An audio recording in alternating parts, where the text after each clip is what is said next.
y a 30 degrés d'écart entre le départ et le retour. Donc c'est quand même important.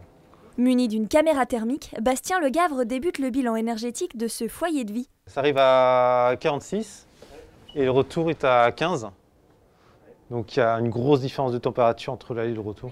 La visite de cet établissement pour personnes en situation de handicap se poursuit dans les couloirs pour contrôler les éclairages, puis dans les chambres et leurs sanitaires. Donc déjà j'ai regardé les différents points de puisage, donc les robinets.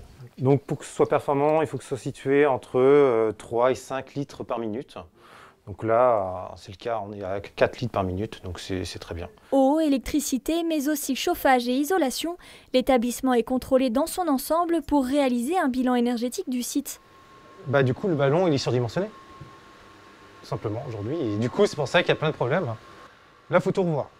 Il y a vraiment une demande auprès des établissements sur ces thématiques-là, parce qu'en fait, on voit que le coût de l'énergie augmente progressivement et que ça devient un levier pour les établissements pour aller chercher peut-être des financements pour faire du fonctionnement, entre autres.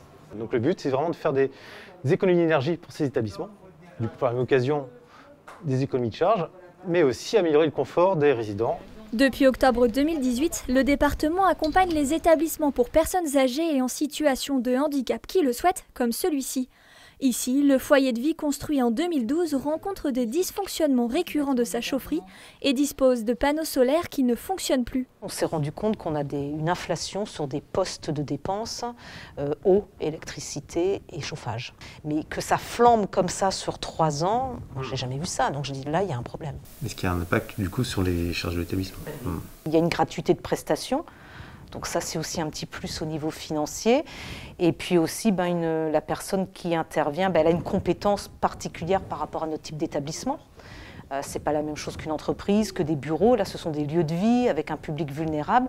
Donc je pense que ça nous permet aussi de bénéficier d'un regard assez professionnel et adapté par rapport aux besoins de nos établissements. Donc là, moi, j'ai besoin un peu d'une analyse de l'existant, de savoir quels sont les dysfonctionnements et quels sont les points d'amélioration qu'on peut apporter pour aussi améliorer la qualité de vie des résidents. La prochaine étape, ça va être de faire travailler sur les données qu'on va m'envoyer via les factures pour faire une analyse des consommations, les évolutions potentielles et positionner l'établissement vis-à-vis de la moyenne départementale et faire lister, prioriser et hiérarchiser les actions. En 2 ans, 70 établissements ont été accompagnés par le département via un bilan énergétique.